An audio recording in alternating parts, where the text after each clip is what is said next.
আসসালামু আলাইকুম। এটা হচ্ছে আমাদের চ্যাপ্টার 4 এর যে পার্ট 2 সেটার যে সেলফ কারেকশন এবং প্রবলেমগুলো আমরা ইনশাআল্লাহ সলভ করব এখন। তো সেলফ কারেকশন 2 নাম্বার ম্যাথটা আমরা একটু দেখি সেখানে কি বলছে। ফার্স্ট অফ অল 2 নম্বরে বলছে যে James console company currently pays a dividend. Currently কথাটা যেহেতু আমাদের বলা আছে সেহেতু আমরা এটা বুঝিয়ে নিব যে কারেন্টলি জাস্ট নাও প্রেজেন্ট এই কথাগুলো যদি বলা থাকে তাহলে সেটা হবে আমাদের যে কারেন্ট ডিভিডেন্ড। আমরা যে শিখছিলাম ডিভিডেন্ড দুই প্রকার, একটা হচ্ছে কারেন্ট ডিভিডেন্ড, একটা হচ্ছে এক্সপেক্টেড ডিভিডেন্ড। সেই যদি just now presently at present অথবা কারেন্ট ডিভিডেন্ড বলা থাকে তাহলে আমরা বুঝে নেব সেটা হচ্ছে ডি নট, যেটা আমরা আগে কোনো এক ভিডিওতে আমরা বলছিলাম যে ডিভিডেন্ড দুই প্রকার, একটা হচ্ছে কারেন্ট ডিভিডেন্ড, একটা হচ্ছে expected dividend. So D not দিয়ে আমরা কারেন্ট ডিভিডেন্ডকে বোঝাবো আর ডি ওয়ান দিয়ে আমরা এক্সপেক্টেড ডিভিডেন্ডকে বোঝাবো। আচ্ছা, তো এখন চলে আসে প্রবলেম। সো এটা আমরা বুঝতে পারতেছি এটা হচ্ছে current dividend. Okay, so current dividend D not, আমরা ডি নট দিয়ে ডি নট করছি এবং বলে দিয়েছি কি এটা হচ্ছে টাকা বলে দিছে, ঠিক আছে। টাকা হচ্ছে মানে ডলারে আর কি 1.60 পার শেয়ার। তো যেহেতু টাকা বলে দিচ্ছে সেহেতু আমরা 1.60 লিখে দিয়েছি। যদি আমাদের পার্সেন্ট বলা থাকতো তাহলে আমরা ওই পার্সেন্ট অনুযায়ী লিখতাম। ওকে, আচ্ছা, on it's common stock the company expect to increase the dividend at 20% annual rate for the first 4 years. দেখো এখানে বলছে ফার্স্ট 4 ইয়ার্স এবং কি বলছে এক্সপেক্টস টু ইনক্রিজ মানে কি গ্রোথ। তো গ্রোথ রেটটা বলা আছে কত 20% অ্যানুয়াল রেট ফার্স্ট 4 ইয়ার্স। প্রথম 4 বছরের জন্য বলা আছে হচ্ছে কত 20%। তো আমরা বুঝতেই পারতেছি তো এখানে শুধু যেহেতু প্রথম 4 বছর বলছে সেহেতু নেক্সটে আরও কিছু আছে। তো এই জন্য আমরা দেখি কি লাগছে এরপরে যে 13% রেট ফর নেক্সট 4 ইয়ার্স। এরপরে 4 বছরের জন্য আবার কত percent 13%। And then grow the dividend at a 7% thereafter, মানে এরপর কত করে যাবে 7%। সো এখানে আমরা দেখো বুঝতে পারতেছি যে প্রথমে বলছে 4 বছরের জন্য এটাকে আমরা G1 দিব, এরপরটা বলছে 4 বছরের জন্য এটাকে আমরা G2 দিব, এরপরে 7% হচ্ছে দেয়ার আফটার মানে কি ইনফিনিটি। সো আমরা কিন্তু এর আগে ভিডিওগুলিতে আমরা যে এই ম্যাথটা দেখছিলাম যে আমাদের যে PGM অথবা আমরা যদি বলি কি বলা যায় এটাকে এটার নাম হচ্ছে এটার নাম হচ্ছে তোমার কনস্ট্যান্ট গ্রোথ ফেস মডেল মানে GPM।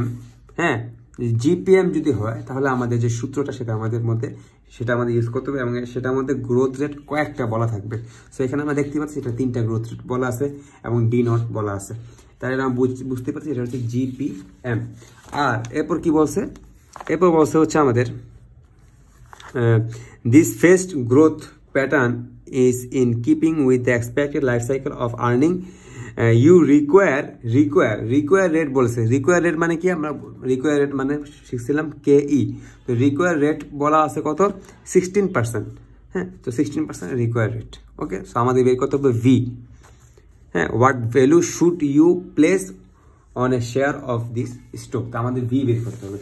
সো আমরা কিন্তু এর আগে যে ভিডিওটাতে আমি প্রায় লং একটা ভিডিও প্রায় 27 মিনিট নাকি 29 মিনিট ধরে আমি এই যে GPM বা গ্রোথ ফেস মডেলের যে সূত্র লেখার ভিডিওটা কিন্তু আমি আপলোড করছি। তো ওই আপলোড অনুযায়ী এখানেও আমরা কি ওই সেম প্যাটার্নটাই ফলো করব, ঠিক আছে। সো দেখো এখানে 2টা গ্রোথ রেট বলছে এবং 3টা গ্রোথ রেট, একটা হচ্ছে 3 নাম্বারটা হচ্ছে আমার ইনফিনিটি। সো এখানে 2টা হচ্ছে আমার 4 বছর করে 8 বছর, যেহেতু আমাদের 8 বছর সেহেতু আমরা এখানে এরকম করে 8টা দিব, মোট 8টা দিব, দিয়ে আমরা নিচের যে হর সেটা আমরা ফিল আপ করবো 1 + KE দিয়ে। তো 1 + KE whole to the power 1, 1 + K whole to the power 2, 3, 4, 5, 6, 7, 8 পর্যন্ত আমরা যাব। এরপর আমরা কি শিখছিলাম সেই ভিডিওতে আমরা বলছিলাম যে এরপর আমরা ডি নট দিব প্রথমে, যেহেতু আমাদের ডি নট বলে দেওয়া আছে আমরা ডি নট দিব। ডি নট দিয়ে প্রথমে 1 + G1 গ্রোথের 4 বছরের জন্য না, তো 4টা দিব D not D not D not D not. এরপর দেখো 1 + G1 1 + G1 1 + G1 1 + G1, এরপরে 1 2 3 4। এরপর দেখো এরপরে আবার 4 বছর বলতে পারে, এটা হচ্ছে G2। সো এখানে 4 বছর না, তো এখানে আমরা D4 দিব। D4 দিয়ে 1 + G2 দিলাম, দেখছো এখানে G4, এটা হচ্ছে 4 বছরের জন্য আমার যে গ্রোথ রেট 2 দিয়ে আমার কয় বছরের জন্য, 4 বছরের জন্য। এই জন্য আমি D4 এবং D4 দিব। 1 + G2 দিব, 1 + G2, 1 + G2, 1 + G2। এরপর আমরা কি করব, প্রত্যেকটা শুরুতে 1 থেকে শুরু করব, whole to the power 1, whole to the power 2, whole to the power 3, whole to the power 4, এরকম করে আমরা 8টা শেষ করব। 9 নাম্বারটা হবে ইনফিনিটির জন্য। তো ইনফিনিটির জন্য প্রথমে আমরা সেম এরকমভাবে 1 + KE হোল টু দি পাওয়ার 8 দিব। 8টা দিব হচ্ছে এখান থেকে দেখে, এখানে যেটা ছিল সেটা আমরা এখানে বসিয়ে দিব। এরপর উপরে যেটা হচ্ছে সেটা যে সূত্রটা, সেটা আমরা কোন সূত্র থেকে দিব, কনস্ট্যান্ট গ্রোথ মডেল, যেটা আমাদের যে মাঝখানে যে সূত্রটা ছিল কনস্ট্যান্ট গ্রোথ মডেল, সেই কনস্ট্যান্ট গ্রোথ মডেলের যে সূত্রটা আমরা জানি, এটা কনস্ট্যান্ট গ্রোথ মডেলের যে এটা যে সূত্রটা আছে সেটা আমরা দিব। সেটা সূত্র কি ছিল, D0 অথবা এখানে D8 হবে, কারণ এটা হচ্ছে এই আগেরটা থেকে D4, এটা হচ্ছে 8 নাম্বার না, এই 8 থেকে D8 দিব। D8 1, এটা যদি 9 নাম্বার, এটা যদি 9 নাম্বার, এটা যদি 10 নাম্বার হতো, তাহলে এখানে আমরা দিতাম কি 9 নাম্বার, D9 দিতাম। সো এখানে যেহেতু 8 আছে, D8 দিব। D8 1 + G3, কারণ এটা G3 হবে, এই যে G3 whole to the power 1 হবে, and divided by KE - G3। So এই সূত্রটা অ্যাপ্লাই করার পরে মানগুলো বসিয়ে দিলেই আমাদের অ্যান্সার বের হয়ে যাবে। আরেকটা জিনিস আমি বলে দিই, এখানে যে D4 এর মানটা আমি কোথায় পাবো, এই পুরাটার যে মান আছে সেটা এখানে D4 এ যাবে, এই D4 এ যাবে, এই D4এও একই মানটা আসবে, এই D4এও একই মানটা আসবে, এই D4এও একই মানটা আসবে। এখানে D8 এর মান কই পাবো, এই পুরাটার মানটাই এই D8 এ গিয়ে বসবে। তো এটা এই বিষয়ে আমাদের একটু কেয়ারফুল থাকতে হবে। আর আমি এই জিনিসটা এই আগের ভিডিওতেও আমি বলছি, দেখো এই পুরোটা না, মানে এই এতটুকু মান তো যাবে না, এতটুকু মান যাবে, এতটুকু মান যাবে। ওকে, তো সবাই আশা করি ক্লিয়ার এই বিষয়টা, ম্যাথটাও আশা করি বুঝতে পারছো।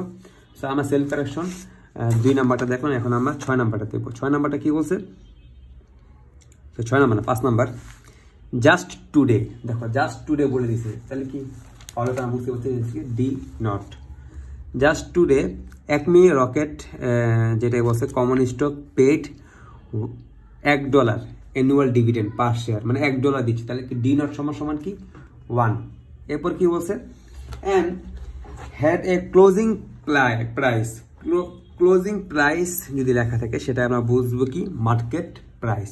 তো ক্লোজিং প্রাইস লেখা থাকলে আমরা বুঝবো কি মার্কেট প্রাইস। তো ক্লোজিং প্রাইস বলছে কত, 20 টাকা। তো মার্কেট প্রাইস আমাকে কি ধরি 20, ভি সমান 20 টাকা, মানে $20। Assume that the market expect this companies annual dividend to grow a constant 6% rate for ever. দেখো এখানে বলে দিয়েছে কনস্ট্যান্ট 6% ফর এভার, তাহলে কি এটা আমরা বুঝতেই পারতেছি এটা হচ্ছে CGM, কনস্ট্যান্ট গ্রোথ মডেল, যে 2 নম্বর যে মডেলটা আছে সেটা।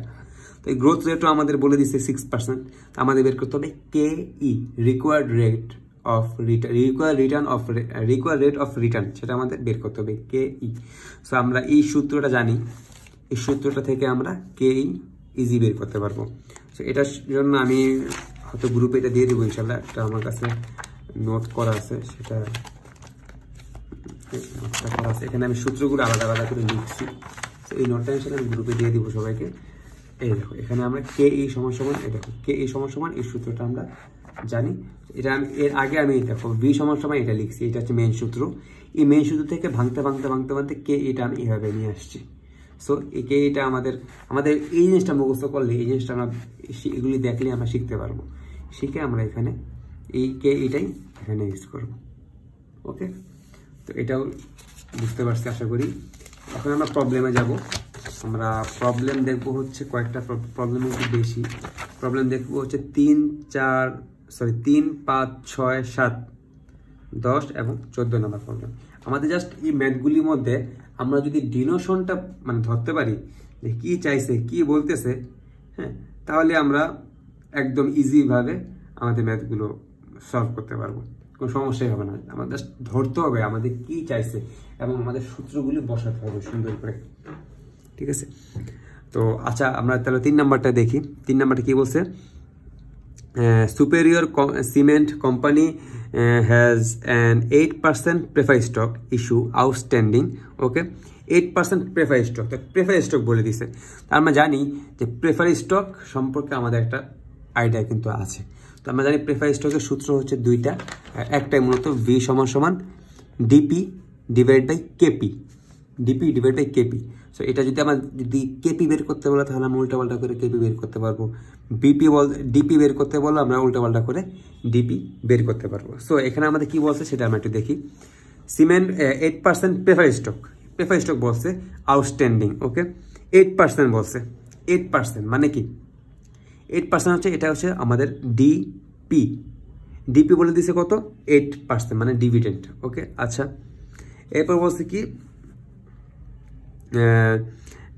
আচ্ছা এই ক্ষেত্রে আমি একটা জিনিস তোমাদের বলবো, আমি আগের কোনো একটা সেলফ কারেকশন প্রবলেমে বলছিলাম যে আমাদের এইসব ম্যাথের ক্ষেত্রে শুরুতে যে রেটটা থাকবে সেটাই আমরা আই ধরে নিব। আমি একটা ভিডিওতে বলছিলাম, সেটা হচ্ছে মেবি সেলফ কারেকশন পার্ট 1-এ যে সেলফ কারেকশনগুলো করতে নিয়েছিলাম তখন আমি বলছিলাম যে এরকম। তো প্রেফার স্টকটাও কিন্তু আমাদের বোরোড ফান্ডের যে বিষয় ফিচার্সগুলো আছে, বোরোড ফান্ডে যেই perpetual bond, common coupon bond, zero বন্ডের মতো প্রেফার স্টকটা আমাদের পারপিচুয়াল বন্ডের মতোই একটা সূত্র। হ্যাঁ, প্রেফার স্টকের মধ্যে পারপিচুয়াল বন্ডের যে ফিচার্সগুলো আছে সেটা অনেকটাই ইয়া করে, এবং প্রেফার স্টকের যেই ফেস ভ্যালুটা আছে সেটা কিন্তু কখনো ম্যাচুরিটি হয় না, ম্যাচিউর হয় না। এই জন্য এটাকে আমরা এফবি দিয়ে প্রকাশ করবো অলওয়েজ, আমরা এটা দেখবো সামনে। সো তো এটার ক্ষেত্রে যে আই সেটা শুরুতেই থাকবে। তো প্রেফার স্টকের ক্ষেত্রে তো আমরা আই লিখতে পারি না, ইন্টারেস্ট তো দেয় না, প্রেফার স্টকে দেয় কি ডিভিডেন্ড, সেই জন্য আমরা কি লিখবো ডি, আর পি দিয়ে আমরা ডিনোট করবো হচ্ছে প্রেফার মানে কি dividend prefer. So DP, DP হচ্ছে 8, শুরুতে যেটা থাকবে সেটাই হচ্ছে ডিপি। আর কেপি মানে হচ্ছে কে দিয়ে, কে তো আমরা সবসময় ডিনোট করি কে ডি, হ্যাঁ আমরা বোরোড ফান্ডের ক্ষেত্রে কে ডি ইউজ করছি। তারপর হচ্ছে আমরা এই জায়গার ক্ষেত্রে ইউজ করবো কে পি। আবার আমরা যদি zero growth model, constant growth model অথবা গ্রোথ ফেস মডেলে আমরা কে ই ইউজ করবো। সো এটা তো আমরা জানি, আগে ভিডিওগুলোতে আমি বলছি, এখানে জাস্ট একটু মনে করে দিলাম আর কি। সো এখানে আমরা কেপি ইউজ করবো। সো আমাদের কেপি হবে পরে, বাট আমাদের আগে ডিপিটা সবার আগে থাকবে এইসব ম্যাথের ক্ষেত্রে। সো আমরা বুঝতে পারছি এটা ডিপি, তাহলে আমরা এখানে ফেস ভ্যালুটা কত, আমাদের ফেস ভ্যালু বলতে হচ্ছে দেখো 100 টাকা, তাহলে আমরা এখানে ফেস ভ্যালু দিয়ে দিব 100 টাকা। তো 100 টাকা 8% হচ্ছে 8 টাকা। কারেন্টলি দ্য ইয়েল্ড ইজ 8%, মানে কি কেপি হচ্ছে 10%, তো 10% আমরা লিখে দিলাম। আমাদের বের করতে বলছে ভি, এই দেখো what is the market price per share, okay. So আমরা এখন ভি বের করবো। সো ভি সমান আমরা জানি ডিপি ডিভাইড বাই কেপি, এটা আমরা জানি। তো এখানে মানগুলো বসা দিলে হয়ে যাবে। এরপর কি বলছে, এরপরে একই কথা জাস্ট 12%, মানে আমাদের এই 10%-এর জায়গায় 12% করে অ্যান্সার কি আসবে সেটা আমাদের বের করতে বলছে। এটা আমরা নিজে করতে পারবো ইনশাল্লাহ। আচ্ছা 3 নাম্বারটা গেল, 5 নাম্বারটা দেখি। 5 নাম্বারটা কি বলছে, ডেলফি প্রোডাক্টস, কি বলছে, Delphi products corporation currently pays a dividend of 2 per share. দেখো ডিভিডেন্ড কারেন্টলি বলে দিছে, কারেন্টলি মানে আমরা জানি জাস্ট নাও প্রেজেন্ট, কারেন্টলি বলে আমার কারেন্ট ডিভিডেন্ড বা ডি নট বলে দিচ্ছে 2 টাকা মানে $2 পার শেয়ার, ওকে।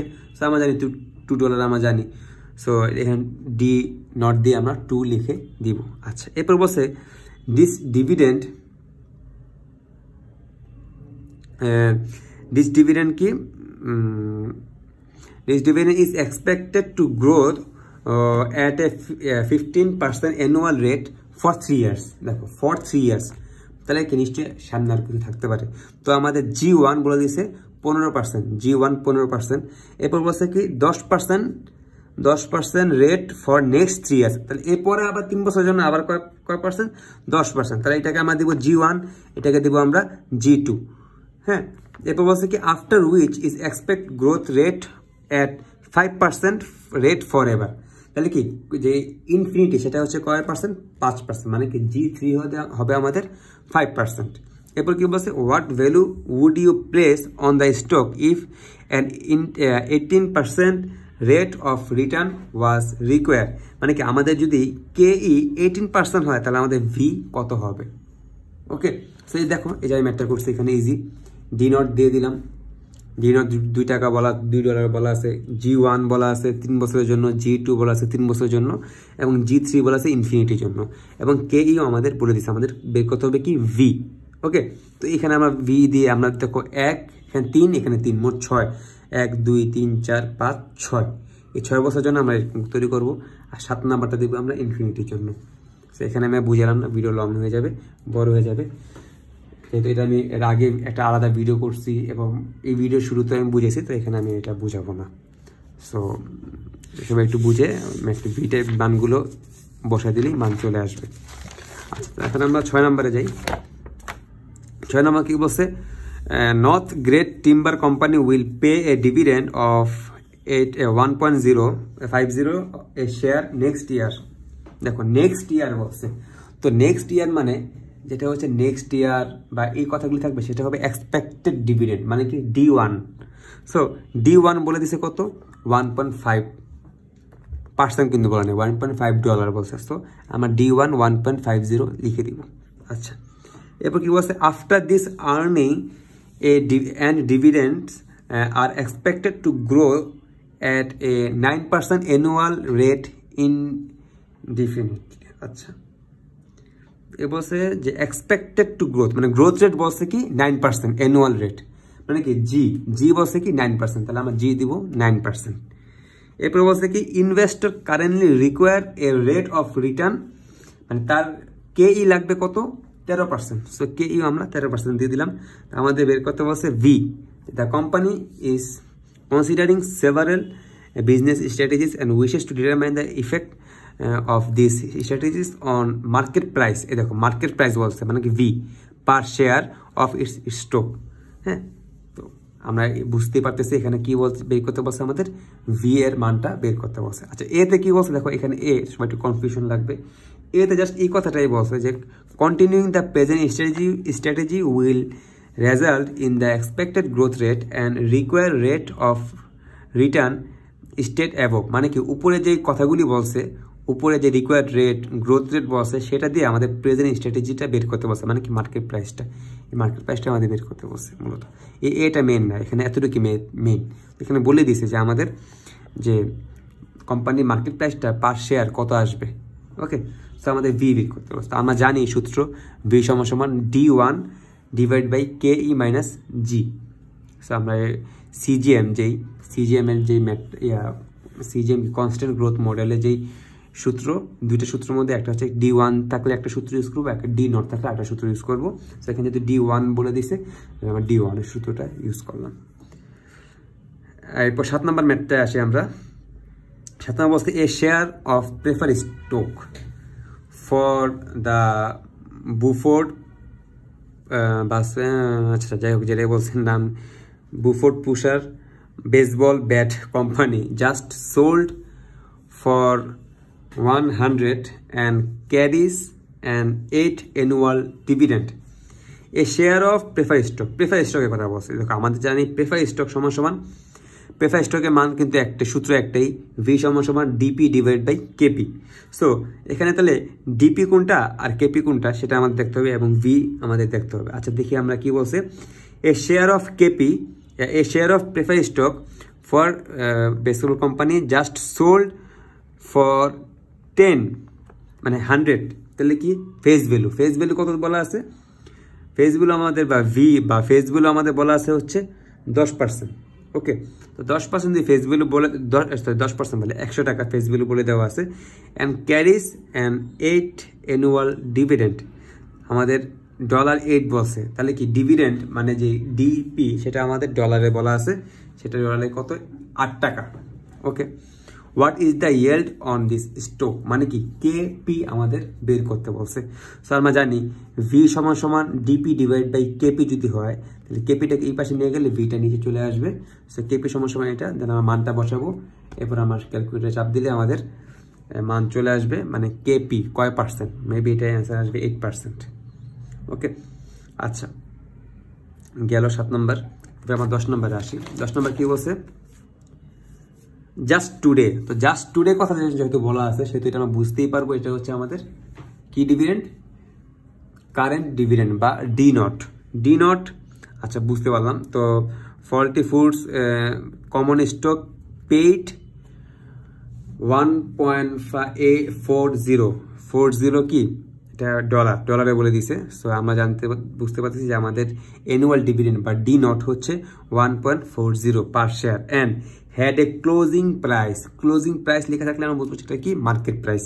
তো ক্লোজিং প্রাইস অথবা সেটাকে আমি বলতে পারবো ভি সমান $21।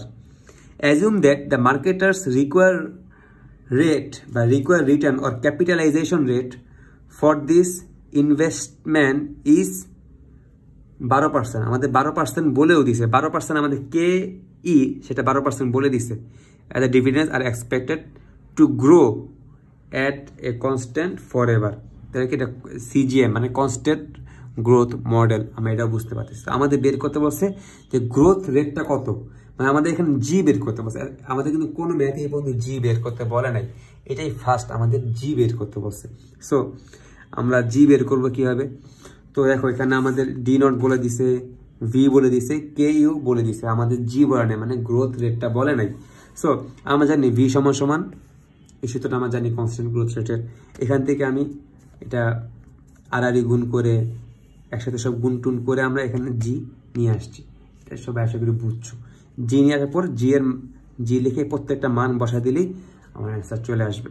তো এটার ক্ষেত্রে আমি সবাই বুঝার সুবিধার্থে আমি এখানেও এই কাজটা করছি। যেখানে এখানে জি বের করতে গেলে আমি এই যে জি বেরটা কীভাবে করে এটা আমি এখানে লিখে দিছি, এখানেও আমি করছি, নিজে করছি। সো এখান থেকে আমি জিটা বের করে নিব। তাই আমি আড়াআড়ি গুণ করছি, এই ভি দিয়ে এই পুয়াটাকে গুণ করছি। দেখো ভি দিয়ে আমি কে এই গুণ করছি, ভি দিয়ে আমি জি কে গুণ করছি, আর এটাকে তো নিচে 1 ছিল তো এটা নিয়ে আসছি। এরপর দেখো আমি দুইটা জি কে একসাথে আনছি। দেখো এটাকে প্লাস করে এই পাশে নিয়ে আসছি, আর এটাকে মাইনাস করে এই পাশে নিয়ে আসছি। দেন আমি এখান থেকে দুইটা জি আছে, এখান থেকে একটা জি কে কমন নিছি, কমন নিয়ে আমি ডি নট এবং ভি কে আলাদা করছি, পরে এটাকে আমি গুণাকার আছে এই পাশে ভাগ করে নিয়ে আসলাম, এখানে জি খালি হয়ে গেল। সো আমার শুধু জি বের করতে বলছে, এখানে জি বের করে নিব। ওকে, আচ্ছা এটা হচ্ছে আমাদের লাস্ট ম্যাথ, সেটা হচ্ছে 10 নম্বর ম্যাথটা। 14 নম্বর ম্যাথ কি বলছে? বারকোলা company just finished marketing an annual dividend payment of $2 per share.